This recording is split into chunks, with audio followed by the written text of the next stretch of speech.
जैसा कि आप सभी को विदित है कि आज का जो कार्यक्रम है एक विश्व आदिवासी दिवस का कार्यक्रम हर जगह आयोजित किया गया है और यह कार्यक्रम इस देश में ही नहीं पूरे विश्व में जल जंगल और जमीन की लड़ाई को मजबूती के साथ लड़ने के लिए इस देश में अगर कोई सबसे आगे आता है तो वह आदिवासी समाज का युवा आता है। सम्मानित साथियों, बताइए सही है कि नहीं?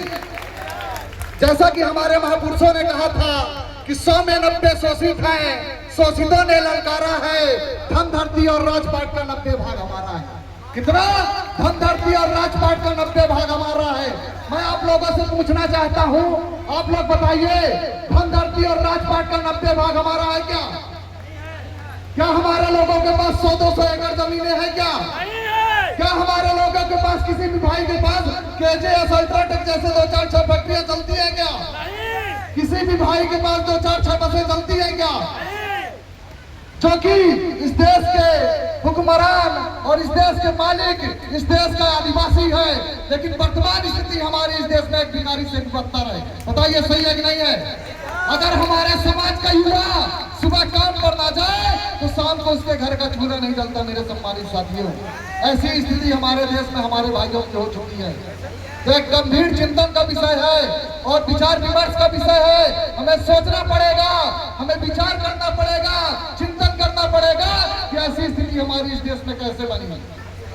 और आप लोगों से बता देना चाहता हूं सम्मानित साथियों, हमारा समाज जो है तो कभी शिक्षा की ओर अग्रसर नहीं होता है, कभी शिक्षित बनने का काम नहीं करता है। बताइए सही है कि नहीं? और जो समाज अगर शिक्षा ग्रहण नहीं करेगी वह समाज कभी भी अपना इतिहास नहीं जान सकती। सम्मानित साथियों, और जो समाज, जो कौम अपना इतिहास नहीं जानता वह कौम अपना इतिहास कभी भी बना नहीं सकता।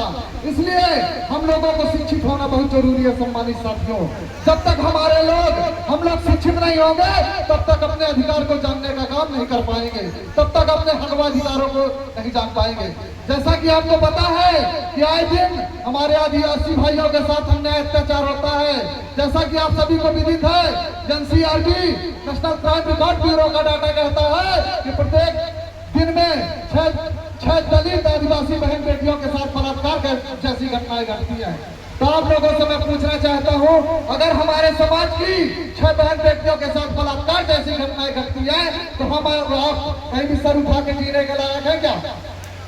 हम लोगों को चुल्लू भर पानी में डूब के मर जाने की आवश्यकता। सम्मानित साथियों, उसके बावजूद भी हमारा नव युवक वर्ग कभी भी जागरूक नहीं होता, कभी भी समाज के प्रति अग्रसर नहीं होता, कभी भी यह विचार नहीं करता कि हमें शिक्षा की ओर चलना चाहिए, बल्कि हमारे समाज के दुर्दशा सिर्फ और सिर्फ जो है तो नशे के कारण हो चुकी है। सम्मानित साथियों, बताइए सही है कि नहीं? हमारे देश का युवा, हमारे समाज का युवा जो है तो पूर्ण रूप से अकंठ नशे की ओर जो है तो लिप्त है। आए दिन जो है तो नशीले पदार्थों का सेवन करेगा और अपने हक व अधिकारों की लड़ाई नहीं लड़ेगा, शिक्षा की ओर कभी भी अग्रसर नहीं होगा। मैं आप लोगों से यहाँ पर मैहर जिले के तमाम युवाओं से पूछना चाहता हूँ, आप लोग बताइए, अगर आईना धुंधला रहेगा तो चेहरा साफ दिखाई देगा क्या?